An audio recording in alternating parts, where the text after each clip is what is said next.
Welcome to Creative Conversations. I'm Roger Humphrey. In this episode, I'm pleased to welcome the award-winning journalist and educator, Dr. Lucinda Davenport. Her research has been published in many prestigious journals, and she has co-written two textbooks on reporting and mass communications that are used in about 350 different college programs in the United States and internationally. This includes Harvard, Stanford, and Columbia universities. Before we begin, please hit the like, follow, and subscribe buttons and any other button you happen to see down there. Also, please leave a comment. I'm still trying to convince that pesky algorithm that people are paying attention. Thanks.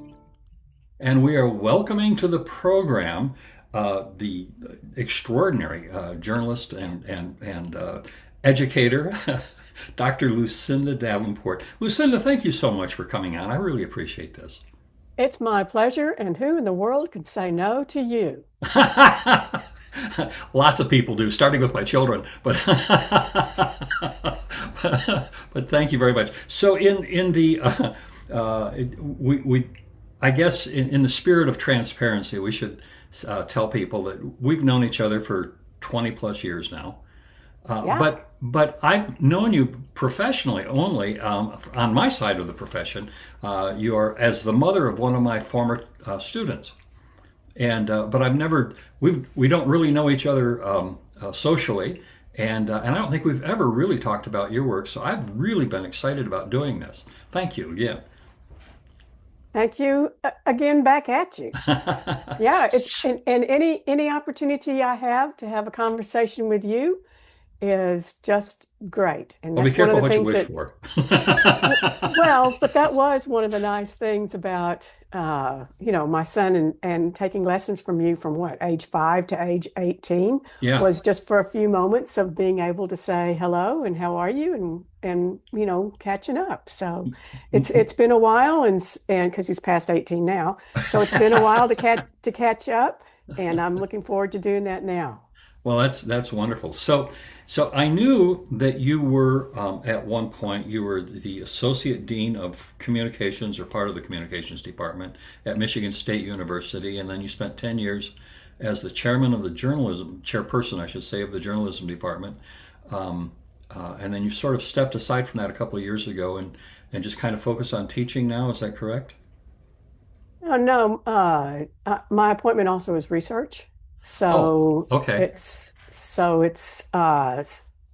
a portion of a percentage of that is teaching, a percentage of that is research, and a percentage of that is service and outreach, like engagement with the community and things like that.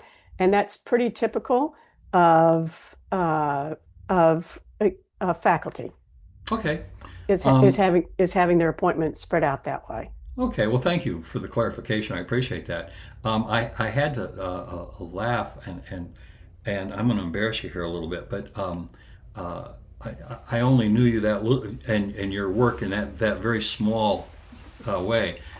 So, of course, after you said yes, you do this, I had to do a little homework, and I looked you up online. My God, you're like a rock star in your field. Holy mackerel! You've won all of these awards. You're in the Michigan Journalism Hall of Fame. I mean, I'm a little intimidated.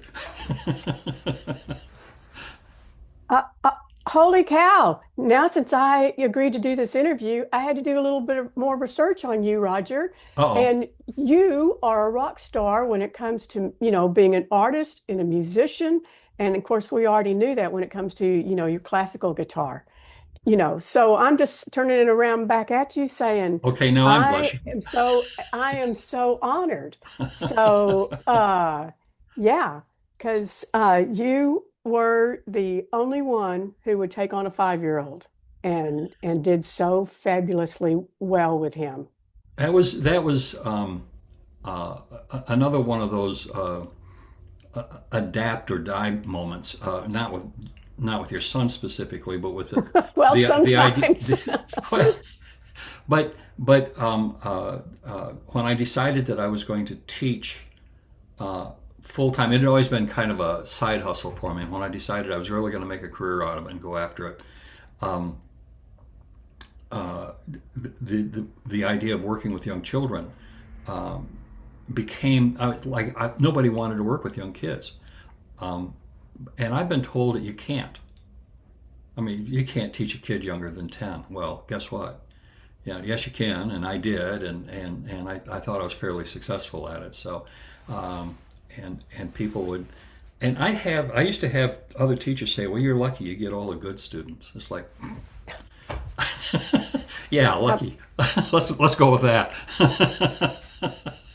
Well, and you're also very good. Uh, uh, because I had called all around because I don't know where it came out of the blue that he wanted to play guitar. And so I got him like a kind of a toy guitar at first, and it was like, no, I want a guitar. And you got a 5-year-old saying, no, I want a guitar. And so it was, well, of course, being a parent, you kind of add strings to it because you're going to buying a bona fide guitar, and said, then you will need to take lessons. And so I had called all around. People said no because of the dexterity, maybe, of the fingers, or maybe attention span, things like that. And you said yes, and you helped us buy that first guitar. And there are and so history from there, and that and being able to play. I think also kind of, so he's married now, and I think that was something that kind of influenced his fiance because I heard that story. Yeah. yeah, she could kind of play, and maybe she could play well. I don't know if she had had lessons or not, but she could play well. Um, and and she was assuming that when she gave her guitar to, also she sings really well too. So she Hmm. sings and plays guitars at the same time really well. But so I think she was thinking that when she handed her guitar to Jason, it would be a matter of, um, yeah, sure, let's see what you can do. And here he played this, beautiful classical music, and she said, "Wow, you know." I think of you often, though, Thank in you. uh, in general, but also I think of you because, when he would first come and sit down, it was, getting his music out and shuffling it around and putting it on, the stand, and then getting his guitar. And he would always take time doing this. And you looked at me and said, musicians, they always do this. It's taking time ahead of time before it's like getting your mind into what you need to do. So I'm Right. going to mess around Hmm. first. Hmm. Okay, well, I realize, Roger, I do that with everything. And So it's in the genes.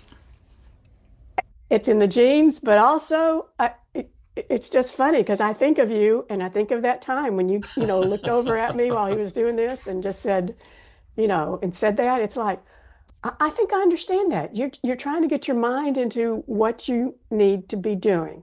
It's Right. kind of like that transition to focusing.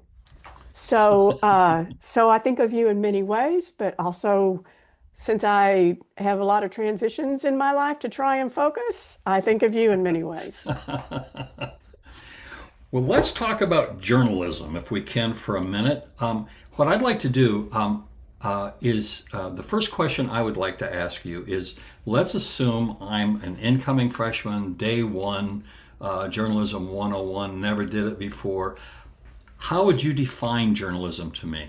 Pin it down. Yeah. So I would like to say you can't pin it down Okay. because so there's journalism, and it's a we'll say it's a continuum. There's journalism, and then there are many aspects that one can do with journalism skills and a journalism mindset. So journalism is like critical thinking, it's excellent writing, and it's also, being creative, knowing how to do design, and many other things. So we've got that journalism, and so many people associate journalism with only the subset of the news industry. Right. Right. And it's not. It's so much more. You look in any industry, and they need journalists. It was amazing to see the many different people that would come to journalism to our school and would want to interview students because they could communicate well. They could take a whole bunch of different things and pieces of information and be able to sift it down and, with clarity, be able to say, here's the nut of what is going on, and be able to say it in an organized, clear manner, maybe with one sentence. So even museum curators, when they're doing what this picture is, All right, sure. Uh-huh. just being able to chunk it way down with clarity. And we've got public relations people that they want journalists because journalists can communicate clearly and well, and organize, thoughts. So I'm when you said, what is it, in just one small point, journalism's just a lot of different things. I mean, when you look at design, those are journalists. They're gathering information and they're presenting it in a visual way. Right. The photographers, those photojournalism, the writers, the podcasters, actually, because we're teaching them how to do research on the person that they're going to interview, what's the topic, and good questions, and then be able to chunk it down and make it interesting. Journalists think about their audiences, and who is the person that I'm talking to. So if I'm going to write a story and put it in a community newspaper, with a general audience, it's going to be different maybe than if I were doing it for a particular specialized magazine. It can be the same topic, but we're presenting it, in different ways because we're thinking about what does my audience need to know. Okay. So that covers a lot of territory. But I as you're saying that, I'm thinking, if somebody asked me what classical music was, I mean, it's so many things. There's a lot going on there. So yeah, that kind of covers a lot. So it's changed. Go ahead. I'm sorry. So that's what I was going to say when you say classical music. Well, with classical, there's that word classical, but music. We know music has evolved over time. Oh yeah, sure. I mean, with every generation, there comes out to be a new genre that parents don't approve of. But it's a different one, as generations go by. So, it's the same thing with journalism. Journalism has changed over time. It's not the way it was with Gutenberg and the printing press, in the mid 1400s. But there are some things about the principles of journalism, that have stayed the same. So, a lot of the things I was thinking about this, you are an early pioneer of digital journalism and online stuff and things like that. And was there a lot of resistance to that early on, or was that something that was embraced? Um, so, so yes and no. And uh, so, so I think that sometimes with journalism, and I love the industry and the field, uh, but sometimes I think in every industry we have blinders on.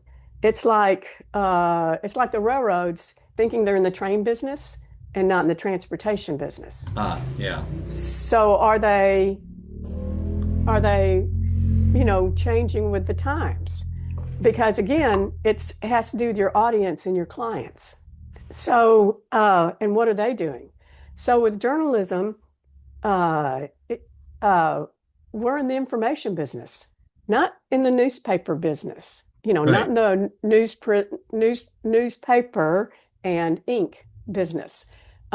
Which when it came to information technologies, the very beginning was in England and around with Prestel and View Data in the mid late 1970s, and nobody had home computers, and so it was a new thought and a new idea, and new ideas happen all the time. People are patenting new creations, and inventions are usually by accident, but innovations people are building on others Right. ideas for something Uh-huh. to be new and different. But if society's not ready, it doesn't happen.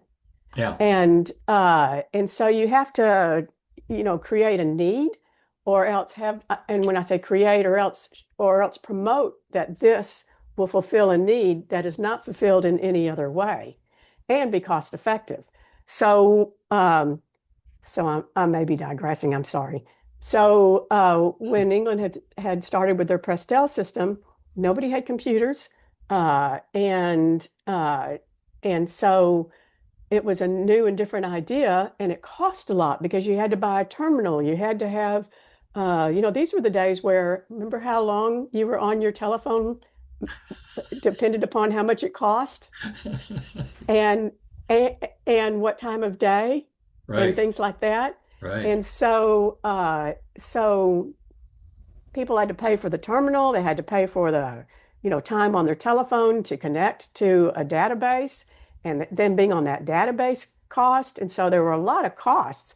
And when they thought about it, most people had said, I have books, I have encyclopedias, I have newspapers, and they don't cost nearly what this stuff costs, all these electronic gadgets that are new and different. Right. And so yes, it took a while to catch on. And circling back to the information business, so newspapers at that time, Knight Ridder was a big, like Gannett, Right. newspaper chain owner. And so they did some experimenting because they thought, do people really want this digital news, or are they happy with, the newspaper? And they decided that, the trials and the experiments were not going that well in this country, because they thought people wouldn't want to read more than 3 screens of information. Well, well, and people prefer, cutting their coupons out of the newspaper, and things like that. Well, my goodness, so much time has gone by. We know that we just, have our phones Yeah. with our ads, and just, swipe them through there at the counter with the clerks. And so, yes, is the answer, is that there was quite a bit of resistance in the beginning because it was new and because it was different. Now, And and society had to get used to the idea. well, you have that, and of course, the equipment got better and cheaper and more efficient, and so on and so forth. So that's anytime you have something new, the equipment's always going to be crappy. It takes a it takes a while to, I look back at some of the early automobiles from the late 1800s and coming into the early 1900s and before Henry Ford started building, and they were hand built, very expensive, and really not very reliable, and the roads weren't very good, so the infrastructure wasn't really prepared to handle them either. Today, of course, we can't imagine life without our automobile and how much more efficient they are and so on. Well, So as these and things even progress, right? even with the automobile, that changed society, Yes, because now people didn't have to live, right by where they worked. right, And that, helped make the suburbs. And the telephone, did the same thing too. And we had fax machines and microwaves long before they got to be accepted, in right, our households. right. So yeah, yeah. So now the big the big bump in the road here for everybody. This milepost, milepost is the pandemic. So how did that affect everything there? I mean, did that accelerate uh, the whole process? Did that accelerate the whole digital thing for you? Uh, I mean, I know it so was already gone moving up in that direction anyway, but yeah, so if are you asking that, with well, I'm just going to go all over the board in here we answering go. your question. Bring it. Uh, so the pandemic was amazing when it comes to teaching. Um, you know, uh, every people were used to having their offices elsewhere. Their homes were not situated to have, the computers and the desks and the quietness and things, whether we are staff or faculty or administrators. And so everybody had to learn, you know, within the, flip of a dime or turn of the dime, is that, how to use the software to be able to not just communicate with students, but also engage them, Right. and and have back and forths. So and so students got used to not necessarily being in person.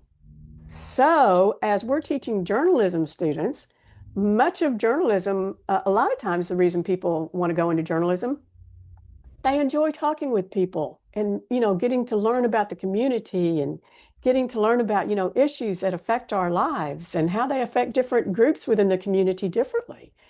And so uh we were not going out into the community, and it's hard to teach students, here's what you do in an interview situation, and things like that. So, your journalists, professional journalists, as well as students, were having to learn how to, call people or email them, first, and then set up a Zoom, to interview them and talk with them, or else, with telephone, which is, quite common too. But the reason I'm bringing this up is because that was kind of a fallout of that, is that uh, as students, got used to not really wanting to interview people personally, Right. which is kind of important, because when you're interviewing people personally, you learn a lot about their, body language. You learn a lot about, are they stuttering when they respond? Are their eyes going here and there because they're thinking of an answer? Um, did the equipment all of a sudden blink off? And I'm sorry, uh, but Been known to happen, right? uh, and so that was all just a little bit, different from the way we had been doing, journalism before, and kind of and of course want to get back to doing it that way, and we are, but there's still you haven't let go of that reliance now of being able to do things, through the computer, which gives us more options. But the main thing, and what I'm also trying to say, is that um, you don't get those cues through and impromptu responses through email when email a Yeah. question to somebody. Yeah.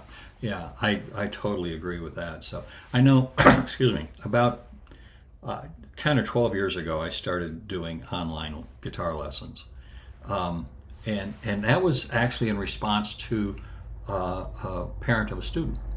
The little girl had just started lessons with me at Christmas time because Santa Claus brought her a guitar, and this time of the year in June, she was going to go spend the summer with her grandparents in San Diego, and she was really looking forward to it, but she didn't want to give up guitar lessons.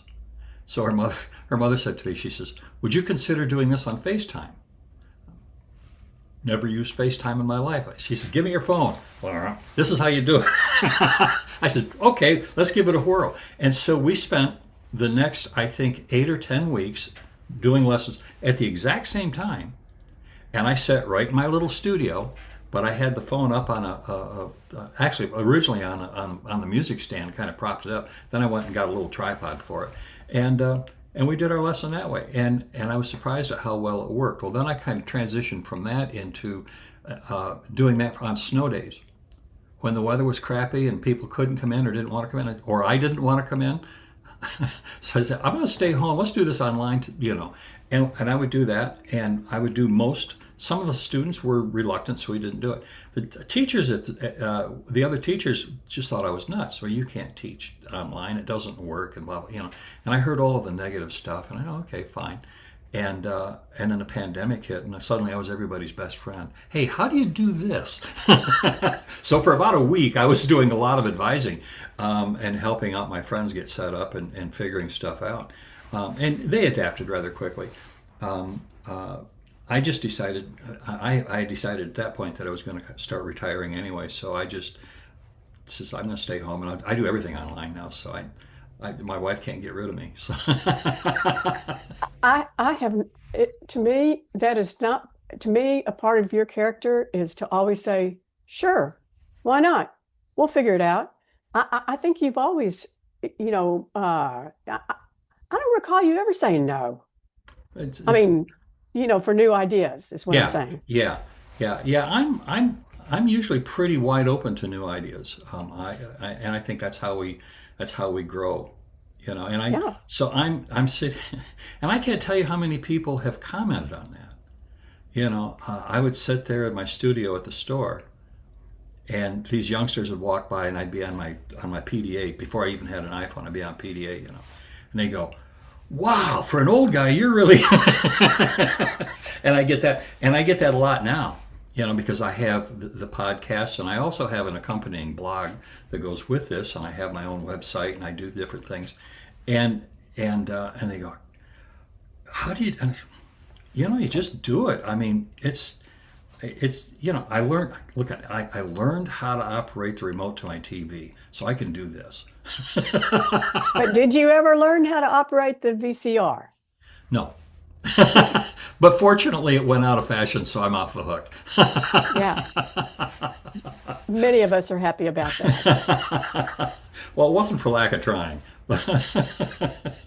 But I So, think yeah.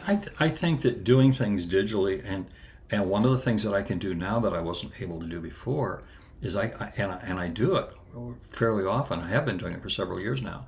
Is I do video tutorials for my students, and then so this is the song that we're working on, and I give a little, you know, 10-minute tutorial plus play the song for them, and they've got that to reference all week long. So rather than just seeing me knees to knees once a week for 30 minutes, now they can go back to this and they can look at it as often as they want, including 6 months later when they've stopped working on a song and decided they kind of want to go back and relearn it. And you know, and so it's always a resource for them.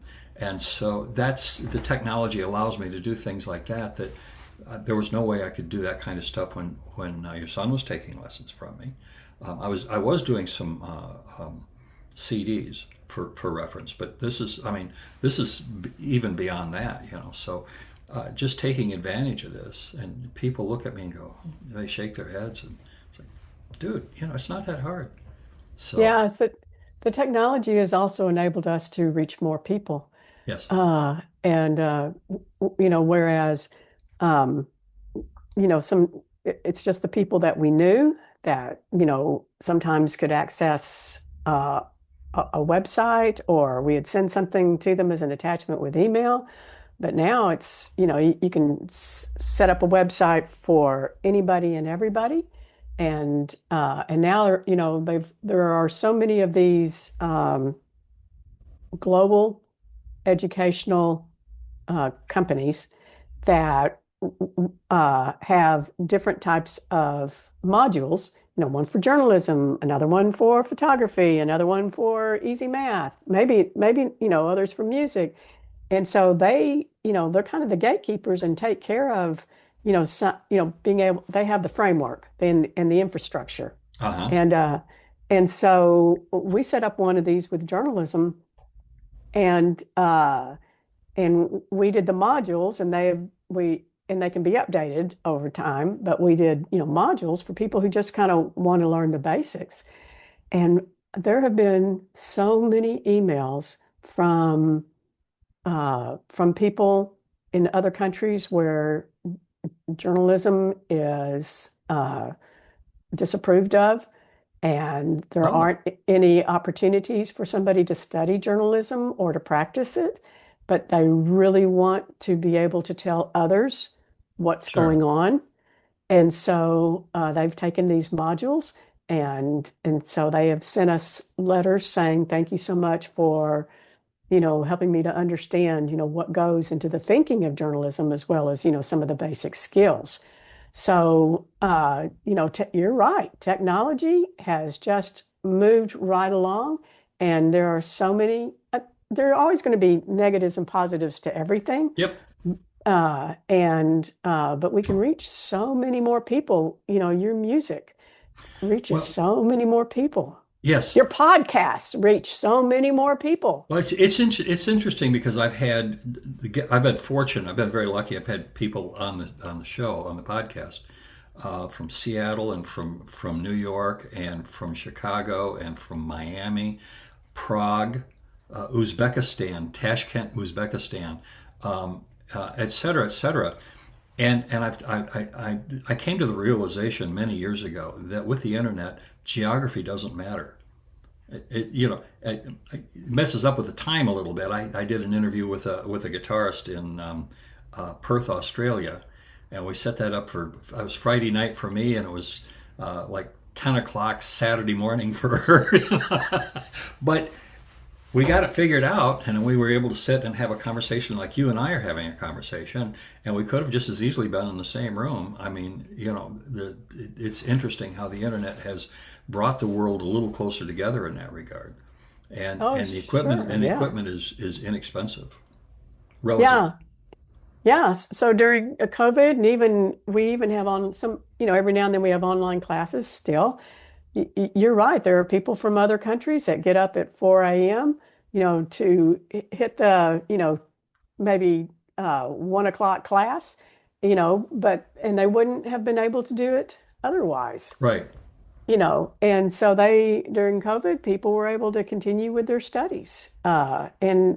Even without COVID, with online, people can continue, with their studies.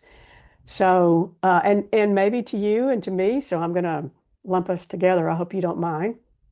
I'm At honored. uh, Sometimes when we say, communication or so journalism, there's this frame of reference we have from growing up Oh yeah. and our parents' daily habits and our daily habits, until, the 1990s, I think, when, Hmm. people started having their uh, desktop computers. And so, it took a while for colleagues across the country to, they were bemoaning, oh, newspapers, they're going away. It's like, we're not in the newspaper business. We're in the information business. And look at all the new opportunities that we have, with news online, because technology made it so that you didn't have to be uh, you didn't have to be really one of the 10 richest people in the world, to set up a news business. And I'm overgeneralizing on that. But I get it. Sure. Yeah, Well, so now we could, with desktop publishing, people could do their own flyers when it, didn't have to have a printing business. When it comes to now, being able to have a newspaper online, and that's the way we still say it, newspaper online. You don't have the cost now of having to do the space, the print, the ink, and paying somebody else, to print it. sure. So that is technology is just, really, and people can move away from home and not worry about, receiving their newspaper from their hometown in the mail, a week or two later. Right. Instead, they just get online and find out, what's happening, in the town their hometown. Well, I know that when I was a kid and as a young man, also, I used to enjoy reading the daily paper and getting my news, and also checking out the comics. But that's where I developed most of my wisdom was from the comics. And so, but and I moved away from that. But I spend probably an hour and a half every morning with my phone in my hand, reading various different. I subscribe to various different news outlets, and I'm able to get news and about the things that I'm interested in and things like that. Um, and and so I'm still getting it. I'm getting it in a different way. I'm still reading it over my coffee in the morning, and I have the luxury of being able to sit down for an hour and a half in the morning, which I appreciate. But I can do that. The problem is, and in music we kind of joke, and that it's become so democratic in music that the good news is anybody can release music. The bad news is anybody can release Yeah. music. And I got to believe it's the same in the news business, where you have, and we've seen that with certain organizations that have very very very extreme political views, And they're put and there's no gatekeeper there. There's nobody to tell them they can't do that until they get sued out sued out of their socks or something. But it's by that time the damage is usually done. Um, how do we? I mean, do you have any thoughts on how we can sort of temper that a little bit? Yeah, so I'll lead up to that, but I do want to tell you that so I of course spend a lot of time online with news as well, but I still enjoy the print first thing in the morning with, coffee or tea. And I will not tell you that the first thing I go to is the comics.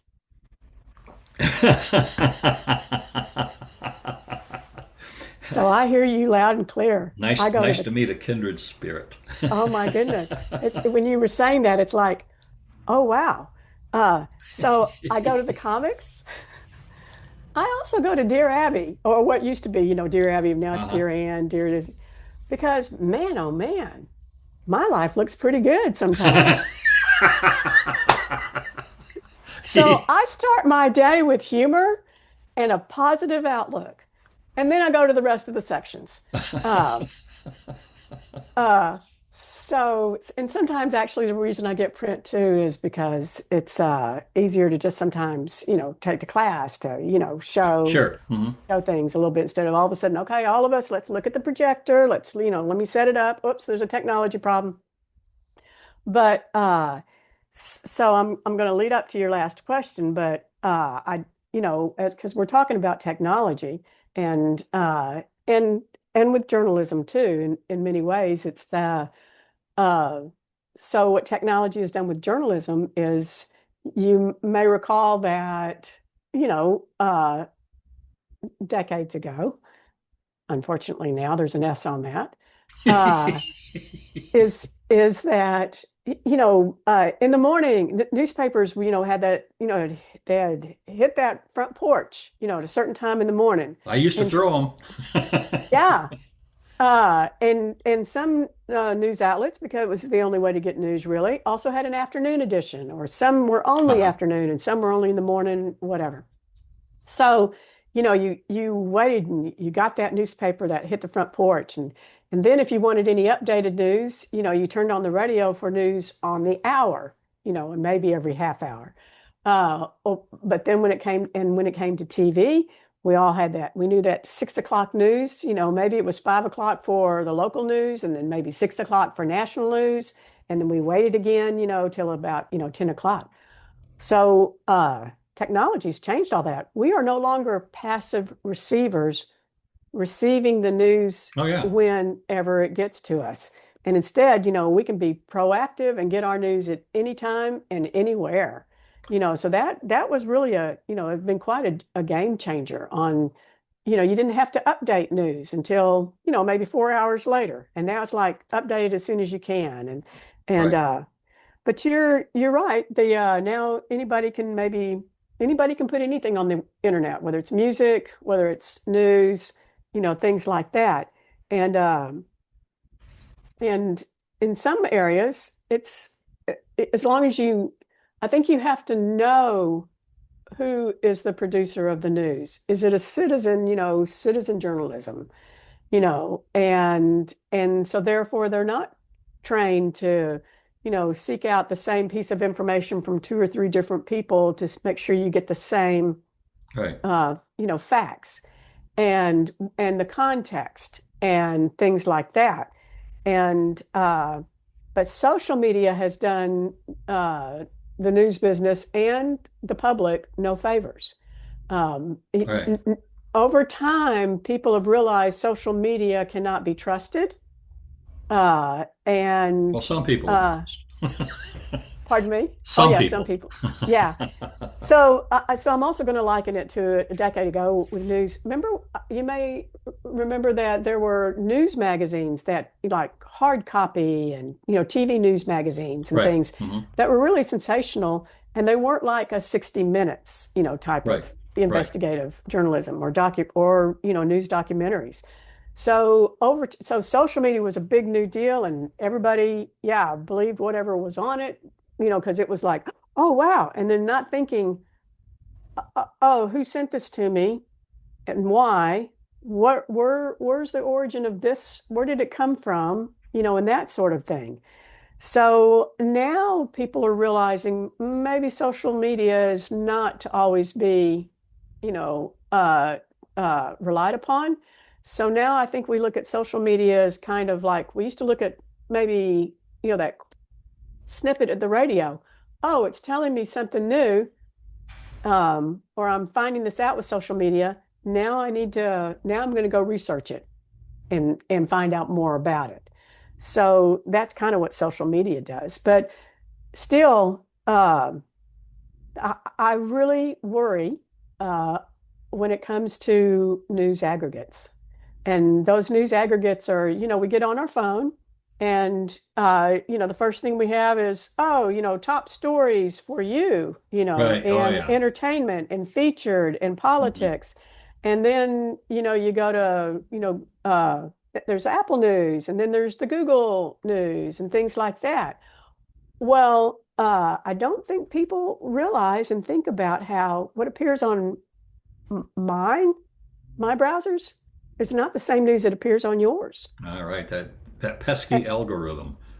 Yes. And so that's what news aggregates. So news aggregates, are bots, Uh-huh. they, programs that go out to legitimate news sources and magazines and other places, and they pick and choose what news based upon what some of the last stories that you read. Right. So if you were reading People magazine because you wanted to see what people were wearing on the red carpet or not wearing on the red carpet, uh, then then it's going to give you those news aggregates are saying, oh, here comes Roger. We're going to go get some more of those People magazine and, yeah, things like that. And uh, so there aren't any gatekeepers. And so number one, sometimes they're taking things freely, which now I think we're getting a handle on because it wasn't right to just take those stories without paying for them Right. because the journalists in the news organizations, somebody needs to pay those journalists who write those stories, but they come to us and they're free. Right. Uh, and uh, and so when we think about, so I'm just going to say with politics, maybe if you want uh, candidate A to who's running in a in a political race, and then there's candidate B. Well, if you really like candidate A, you're looking at all the stories that have to do with candidate A and great things candidate A is doing. And those news aggregates are finding all those stories, that align with that thinking, and they keep giving you more and more of those same stories. If the person enjoys candidate B, and maybe they want stories that slander, candidate, A, Sure. Hmm. and say bad things and all this. So what I'm trying to get at is people with candidate A have a completely different reality from people candidate B. So, it what I'm hearing is that we lack some sort of an ethical standard systemically, because that's the thing that I mean. I remember 30 years ago, PBS ran a special on who's watching the watchers, and they were talking about news journalists specifically, and 60 Minutes at that particular time had a nasty habit of doing ambush journalism, and they finally got away from that, fortunately.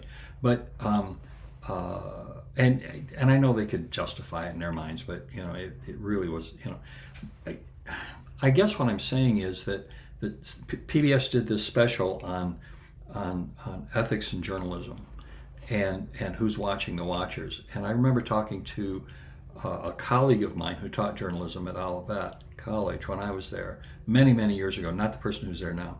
And I said, and I saw her on Monday, and I said this was on like Sunday evening. I said, did you happen to see it?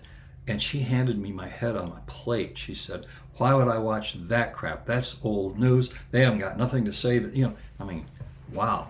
And became very defensive about the entire thing. I think overall, I think most news organizations are very ethical. I believe that honestly. I have to believe that, but there are those who are not. And like you say, those stories out there that lean left, right, up, down, inside out, whatever. And if that's what you like to listen to or watch or read, then that's what you're going to get fed anymore. It seems like we need some sort of an ethical gatekeeper in the middle of all of that. I'm not sure who Yeah. or how or why, or why, I know why, but who or how. Well, the same news organization could be saying the same thing about candidate A that they are about candidate B in their lineup, on the Oh, website. right. But it's the news aggregate that sometimes that pulls only the story Gotcha. that, and so we call them echo chambers Oh, that, yes. so they're pulling news stories that reflect the person's belief. And so that person starts thinking that everybody believes that same way because look at these news stories. Well, right, if it had been on the website, maybe right underneath it was something about candidate B that was, similar, but Right. it's not what's being pulled and shown here. Right. Uh, so as the news aggregates. Journalism organizations do have codes of ethics. They didn't always, but around about the 80s, 1980s, they started, more and more, with conflict. Think about conflict of interest. Think about, anonymous sources. Don't have anonymous sources. Things like that. And and uh, so it's the we're relying on computers an awfully lot to feed us our information. That's true. Whereas if you have a legitimate news organization, you have gatekeepers. Editors are gatekeepers. Right. They read that news story that a reporter has done and said, "Okay, great job," or "How do you know this?" Or "You need to find out more about, X, Y, and Z." And so it has those gatekeepers. The news aggregates, I said they worry me because if you think about in the past, well, even with websites, but like with the newspaper, print, you got that newspaper and the things that you're enjoying, the stories that you enjoy, but at the same time, your eye flits across a headline about candidate B. And then, maybe around it, it's, candidate A, or I mean, any issue or any topic. But what I'm saying is if you got the print version and, your eyes were flitting across types Gotcha. of news and information that normally you weren't thinking about, and it broadened your horizons. Right. It helped you to understand other, maybe different sides to an issue. There's never just two, there's many. And same thing when it came to the TV. You sat down in front of the TV news, but you had to go through different ones, different stories. Sure. So now those news aggregates, those bots are just picking those, different stories. And so you're not exposed, to different ones. And even on websites, you've got your headlines everywhere, Sure. that you look at to decide which ones you want. Above the So fold, below the fold, all that kind of stuff. yeah, but you're being proactive and looking at them instead of those news, coming, straight to you. Uh, so that's a reliance on computers, frankly. So I hate to do this to you, but It is uh, my computer messing up? I'm no, sorry, no. what? All I, What? no, all I was gonna say is I ask you to predict the future and see where you think all this is going. Do you see any trends that the rest of us aren't seeing? Um, the uh, Like I say, predicting the future is always always a dangerous thing. But yeah, we've got AI now coming up on the horizon, and well, not coming up on the horizon, been around, but now it's, so commonplace now is what I'm saying.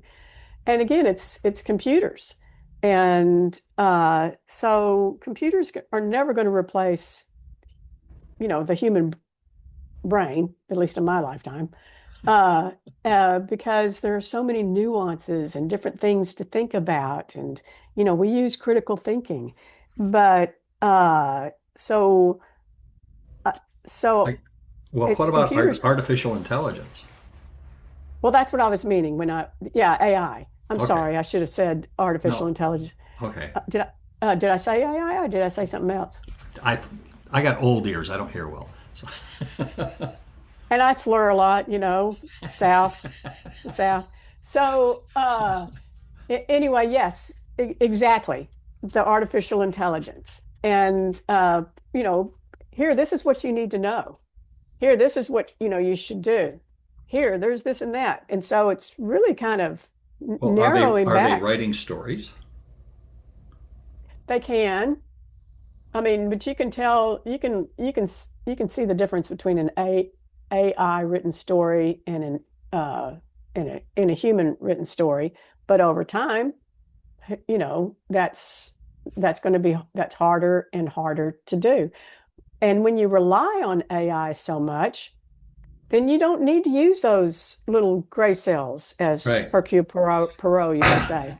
Right. Uh, you don't need to do that critical thinking and like, okay, where can I find this information and who would know? And okay, those keywords didn't work when you're doing research. What other keywords would work? Oh, yeah, blah, blah, blah. But when you're telling AI, it's just looking at certain things and not looking at everything. So I don't know, it opens our world. Computers and technology open our world at the same time as it seems like it's, kind of closing it. Yeah, I Uh, agree. So, believe it or not, we are past our time. And so I'm going to say thank you so much for taking the time to hang out with me. I really appreciate this. And for now, I'm going to say goodbye, and we'll get you back on because there were some things I wanted to get into that we didn't do today. So we'll just have to do a part two in the near future. Raul, thank you very much for, talking with me on one of my favorite subjects. And it was just a delight and a joy to see you again. Thank you. Talk to you later. Yeah. Bye All bye. righty. Bye. I want to thank Lucinda Davenport for taking the time to come on the show. I have a feeling that we've only just scratched the surface and we will definitely need to continue our chat in the future. I want to thank you too for taking the time to join us, and also thank you for inviting your friends. I really appreciate it. Hey, if you have a few minutes to kill, come on over to my website, www.rogerhumphrey.com, and wander around a bit. You might find it entertaining and informative. And if you subscribe, I promise, no spam. I hope to see you again real soon on Creative Conversations with Roger Humphrey.